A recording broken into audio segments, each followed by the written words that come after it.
பிரதமர் நரேந்திர மோடி தன் திட்டமிட்ட பயணத்தின்படி புரூனே நாட்டுக்கு சென்று வந்திருக்கிறார். அங்கு பிரதமருக்கு பிரம்மாண்ட வரவேற்பு அரசாலும் மக்களாலும் வழங்கப்பட்டது.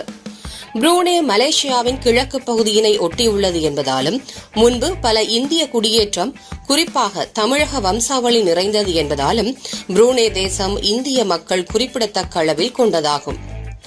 இந்திய வம்சாவளி மக்கள் பிரதமர் மோடியை மிகுந்த அன்புடனும் ஆனந்த உற்சாகத்துடனும் வரவேற்றார்கள். காரணம், புரூனே செல்லும் முதல் பாரத பிரதமர் மோடிதான்.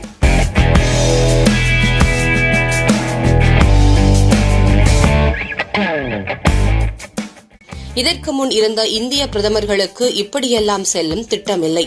காரணம், புரூனே பல விவகாரங்களில் வித்தியாசமான கோணம் கொண்ட நாடு. இதனால் சில நாடுகளின் உறவுகளுக்கு அஞ்சி இந்தியா புரூனேவுடன் பெரிய தொடர்பை வைக்கவில்லை. பிரதமர் மோடியின் கொள்கை தேச நலனுக்கான கூட்டணி. அவ்வகையில் சீனாவின் அச்சுறுத்தலுக்கு புரூனே உள்ளாகிய நிலையில் அதனோடு ஒரு உறவு பாலம் ஏற்படுத்துகின்றார் பிரதமர் மோடி. இது இரு நாடுகளுக்கும் நல்லது. புரூனே ஒரு முடியாட்சி நாடு. அங்கு மன்னர் ஹாஜி ஹசன் அல் போல்கியா ஆள்கின்றார். அவருடன் பிரதமர் மோடி பல துறைகள் ஒத்துழைப்பு பற்றி பேச்சுவார்த்தை நடத்துகின்றார். உலகின் மிகப்பெரிய அரண்மனை புரூனே அரண்மனை. பல கிலோமீட்டர் சுற்றளவில் கட்டப்பட்ட மாளிகை அது. அங்கு நீச்சல் குளம் மட்டும் 5, ரோல்ஸ் ராய்ஸ் கார்கள் எண்ணிக்கை 6000. மாளிகையின் கோபுரத்தில் தங்கத்தகடெல்லாம் பதிக்கப்பட்டிருக்கும். தொடுவது எல்லாம் பொன் என்னும் அளவு அங்கு எல்லாமே தங்கம். அப்படியான மாளிகையில் பிரதமர் மோடிக்கு விருந்து அளிக்கப்படுகிறது.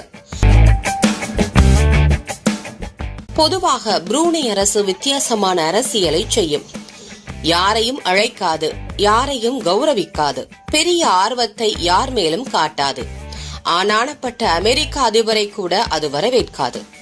அப்படியான புரூனே பிரதமர் மோடியினை அழைத்து கௌரவிக்கின்றது என்றால் மோடி உலக அரங்கில் எப்படியான இடம் பெற்றிருக்கிறார் என்பதை ஊகிப்பது சுலபமல்ல.